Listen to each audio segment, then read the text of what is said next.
Casse-tête, devinette, mots croisés. Mario Dumont a la solution à tout. Parlons météo, pas de la météo du jour, mais plus largement de ce qui se passe ici et ailleurs dans le monde, des grands phénomènes météo, et il y en a amplement. Gilles Brien, météorologue, est avec nous. Bonjour Gilles. Bonjour Mario. Et commençons par revenir sur cet été, l'été qu'on vient de vivre au Québec. Il y a une espèce de classique qui revient, qu'on connaissait autrefois, mais qui revient de plus en plus souvent.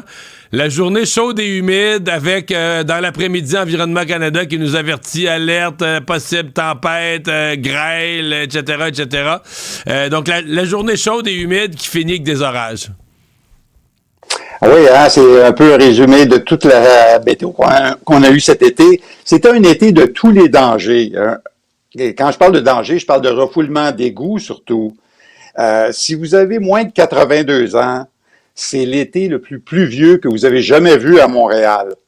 On sait que l'année passée, le mois de juillet a été très arrosé. Là, on avait eu le mois le plus pluvieux jamais vu en juillet, avec 220 mm. Mais cette année, c'est le mois d'août qui a été le plus pluvieux. Ça a été aussi un été très humide avec des températures ressenties de 35 pendant près d'une dizaine de jours. On a eu des tornades. Écoute, au Québec, on n'a pas eu dans des villes du sud, mais quand même, il y a eu 14 tornades. La moyenne, c'est 6 tornades par été. Les avertissements, on les compte à la tonne cette année. Les avertissements de chaleur, des avertissements d'orage violent. Juste là-dessus, qu'est-ce qui se passe comment une journée chaude et humide devient l'espèce de creuset où se prépare une fin d'après-midi ou un début de soirée orageuse? Qu'est-ce qui se passe là, en termes météorologiques? Qu'est-ce qui se passe comme phénomène? Ben, c'est comme en cuisine, c'est une recette avec des éléments que vous avez besoin. Sur la table, si vous avez de la chaleur, de l'humidité, si vous avez un agent de soulèvement qui va grimper cette air-là en altitude pour se refroidir, pour que l'humidité se condense, retombe sous forme de pluie. Donc, il y a à peu près une demi-douzaine d'éléments, puis on les a eus tout l'été. Puis quand il se forme de la grêle en plein été, il a fait chaud, il a fait 33 toute la journée, humidex 39, puis tout à coup, après souper, il y a de la grêle. Elle se forme où, comment? Pourquoi il y en a, cette semaine, il y en a eu à Sainte-Julie, il n'y en a pas eu à Saint-Bruno, la ville d'à côté? Ben, c'est une bonne question. En fait, ce qu'on fait, c'est une analyse des orages. Chaque jour, les orages sont différents des orages de la veille. C'est un peu comme une scène de crime, quand les orages se produisent ou une tornade.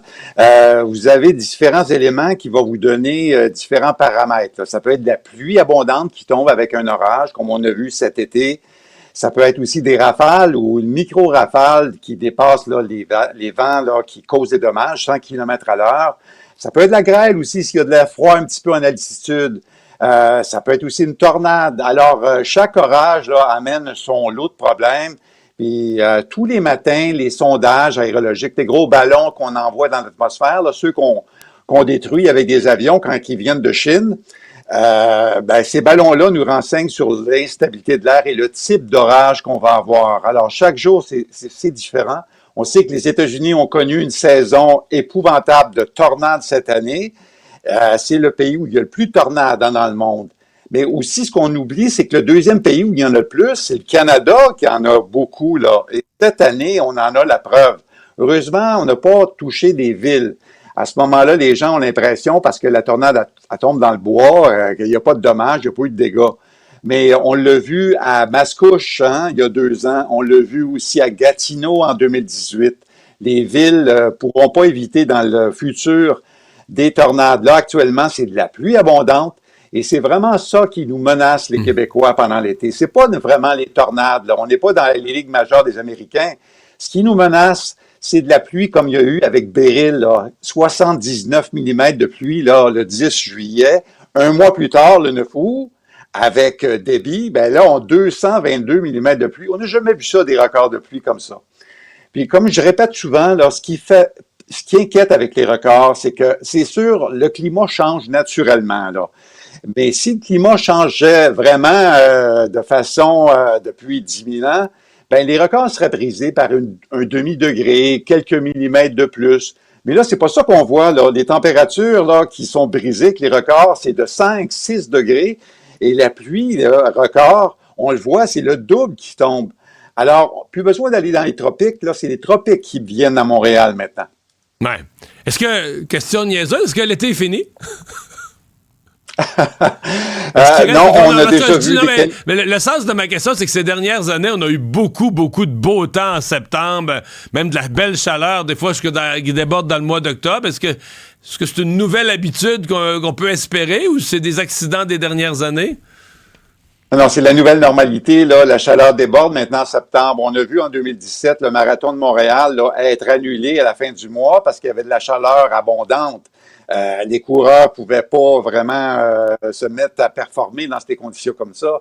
On a vu souvent des canicules à Montréal, mais dans les prochaines semaines, ce qu'on va voir surtout, là, c'est les températures qui diminuent beaucoup, 1 degré par semaine comparé à Montréal.